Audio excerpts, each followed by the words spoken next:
The truth is, it's the most dangerous thing in your body. If you have belly fat, it is a risk factor for every single age-related disease, period. So it is, forget about smoking. This is the killer. When you think of body fat, you probably picture the stuff you can see and feel.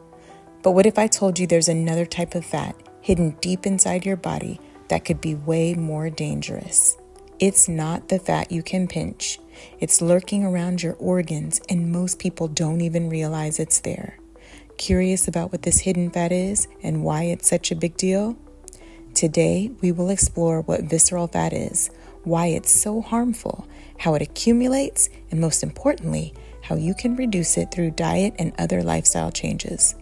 We'll also look at the tools available to help you track your progress as you work toward reducing visceral fat levels. So, let's begin. Part 1. What is visceral fat and why is it dangerous? Visceral fat is what most of us think of as belly fat. It is the term used to describe the fat that builds up within the abdomen. Visceral fat cannot be pinched, but it does expand your waistline, crowd your internal organs, and actively contribute to disease. Visceral fat is a type of hidden fat that's stored deep inside your belly, surrounding important organs like your liver, intestines, and pancreas. Dr. Becky Gillespie, a health expert and certified chiropractor specializing in weight loss, explains that visceral fat is different from the external subcutaneous fat that you can see, touch, and even pinch. Visceral fat is hidden and can be harmful because it releases chemicals that can increase the risk of health issues like heart disease, diabetes, and liver problems. It's often linked to poor diet, lack of exercise, and stress. In fact, a 2014 study from the Journal of American College of Cardiology found that visceral fat is a stronger predictor of heart problems than overall body fat. The reason why we care so much about visceral fat is because it's the worst type of fat for our health. When you hear visceral fat, think inflammation, think diabetes, heart disease, metabolic syndrome. All of those things are associated with visceral fat. Dr. Keegan is the medical director of the Health Nucleus in San Diego, California. He explains that visceral fat, the hidden fat inside your body, is the root cause of various health conditions. It also plays a big role in type 2 diabetes because it messes with your body's ability to respond to insulin, leading to insulin resistance, as confirmed by research in The Lancet. Then there's non-alcoholic fatty liver disease, where fat builds up around the liver, causing inflammation and scarring. Excess visceral fat increases your chances of developing this condition. And since the fat is hidden deep within your body, it's hard to detect without special scans, but it's crucial to reduce it due to the serious health risks it poses. Part 2. How does visceral fat develop? Visceral fat builds up when we consume more energy than we burn off, and it's influenced by several lifestyle factors. It's not just about eating too much, it's about what you eat, how active you are, and even how stressed you feel. So on a high carbohydrate diet, we've still got glucose left over. So what's the body going to do with the rest? What's the liver going to do with the rest of the glucose? Well, we've got an amazing fuel depot. Fuel supply. I call it the basement stores. You know what the basement stores are? They're the fat cells. And what's happening to Americans today? They're getting bigger and bigger and bigger. First off, sugars and refined carbs are big culprits. Foods like white bread, sugary drinks, and pastries might sound great, but they cause quick spikes in blood sugar and insulin. And when this happens too often, your body starts storing more fat around your organs. Do you ever notice how you feel after eating a sugary snack? Energized for a bit, then crashing? That roller coaster can contribute to visceral fat over time. Next is lack of physical activity. If you're not moving enough, your body isn't burning off the calories you're consuming, and those extra calories get stored as fat. Regular exercise helps keep visceral fat in check, but when you're sedentary, it starts to creep up. How often do you find yourself sitting for long periods without getting up to move? Chronic stress is another sneaky contributor.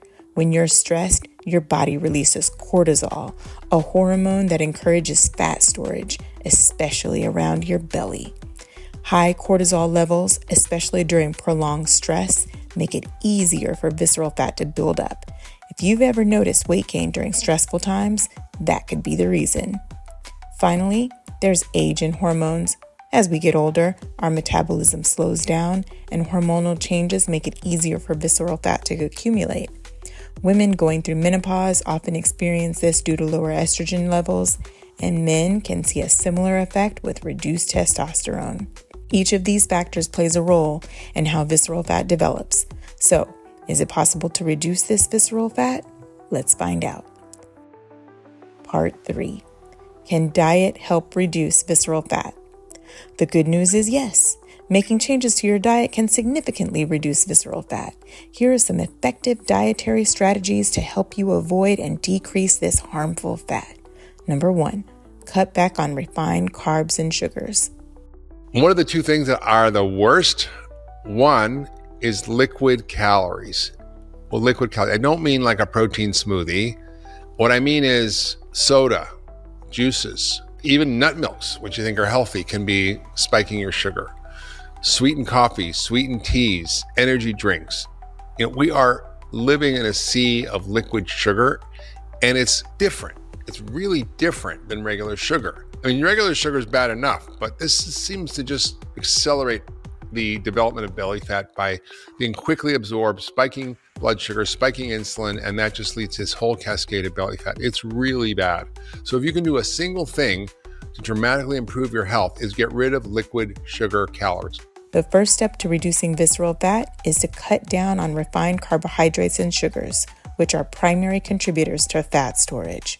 Foods like white bread, pastries, sugary drinks, and candies cause rapid spikes in blood sugar, leading to insulin resistance over time.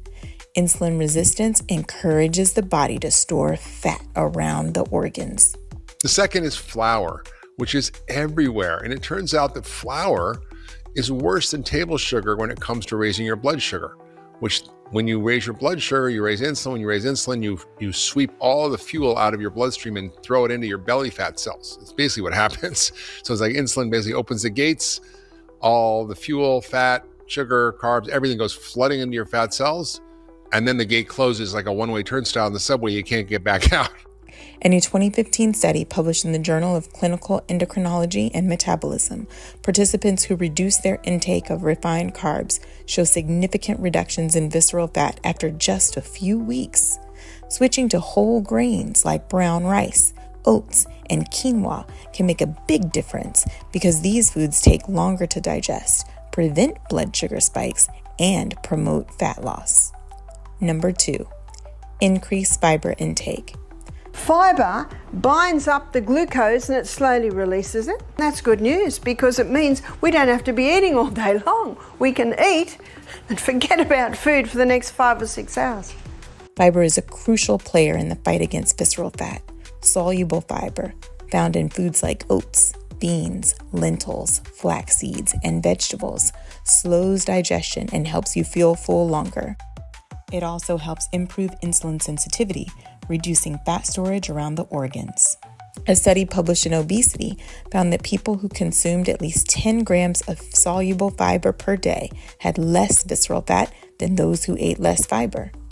Over a 5-year period, participants who increased their soluble fiber intake decreased their visceral fat by nearly 4%. By incorporating more fiber into your diet, you're not only reducing visceral fat, but also promoting better digestion and overall health. Number 3, prioritize healthy fats. 50% of the membrane around every cell in the body is fat, whether you're 100 kilos or 300 kilos. I'm talking about the membrane around your cell.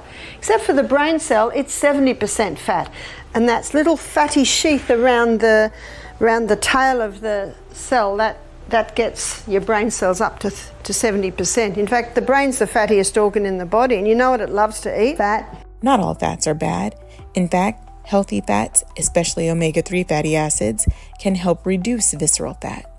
Omega-3s are found in fatty fish like salmon, mackerel, and sardines, as well as in flax seeds and walnuts. These fats help lower inflammation, regulate hormones, and improve insulin sensitivity, which are all factors that reduce fat storage around the organs. On the other hand, trans fats that are often found in processed foods like margarine, baked goods, and fast foods are known to increase visceral fat and should be avoided. Number 4, include more protein. You got to get protein. Protein is what's you're gonna turn into muscle, and muscle actually burns body fat and what keeps your metabolism elevated. Dr. Josh Axe, a certified doctor of natural medicine, chiropractor, and nutrition expert, highlights the importance of high-protein diet to boost your metabolism, reduce appetite, and help you maintain muscle mass, which is crucial for burning fat. Research published in the American Journal of Clinical Nutrition suggests that diets higher in protein are associated with reduced visceral fat and better overall body composition. Incorporate lean proteins like chicken, turkey, eggs, and plant-based proteins such as beans, lentils, and tofu into your meals to keep your metabolism running efficiently and reduce fat storage. Number 5, eat plenty of herbs. Eating plenty of herbs can also help reduce visceral fat by boosting metabolism and supporting healthy digestion. You want to get plenty of herbs in your diet, things like turmeric, cayenne pepper, ginger, basil. These herbs actually contain compounds that activate fat burning things within your body. For instance, cayenne pepper contains capsaicin, a compound that's thermogenic that actually helps you burn body fat. So again, by getting in every meal fiber, protein, healthy fat, and some type of herb, it's actually going to help you burn fat and lose weight. Because visceral fat is hidden deep inside your abdomen, it's not always easy to see physical changes. So, how would you detect changes in your body's visceral fat? Let's find out. Part 5. Monitoring progress. How to track visceral fat loss. Visceral fat, there is no better target to study and work with, and nothing will improve your health more than tracking visceral fat and eliminating it from your body. Dr. Sean O'Mara is a physician focused on optimizing health and reducing visceral fat. He talks the importance of keeping track of visceral fat in your body. So how do you know you have a high level of visceral fat? Well, there's a few different ways to measure. You could take a tape measure and do a waist to hip ratio. You could do a DEXA scan, but that involves a little bit of radiation. Here at the Health Nucleus, we do a full body MRI. So in addition to looking for cancers and aneurysms, we're also getting a very accurate measurement of your visceral fat levels. Dr. Keegan has pointed out different ways by which you can monitor and track your visceral fat. Number 1, waist to hip ratio. A simple way to track visceral fat is by calculating your waist to hip ratio. You can do this by measuring the circumference of your waist and hips, and then dividing your waist measurement by your hip measurement. A ratio greater than 0.90 for men and 0.85 for women suggests an excess of visceral fat. Number 2, body composition scales. Body composition scales provide more detailed insights into your fat levels, including visceral fat.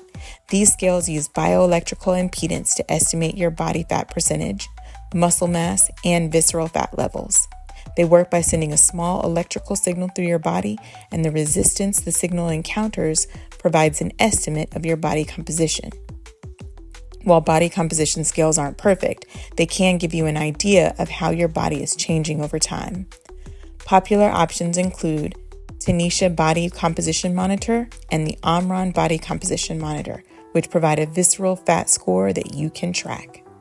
Number 3, DEXA scan. For a more precise measurement, a dual energy X-ray absorptiometry or DEXA scan can give you a detailed picture of your body composition, including visceral fat levels. A DEXA scan uses low-dose X-rays to differentiate between bone, muscle, and fat tissue, making it one of the most accurate ways to measure visceral fat. While DEXA scans are more expensive and less accessible than other methods, they provide a comprehensive view of your body composition and can help you monitor your progress accurately.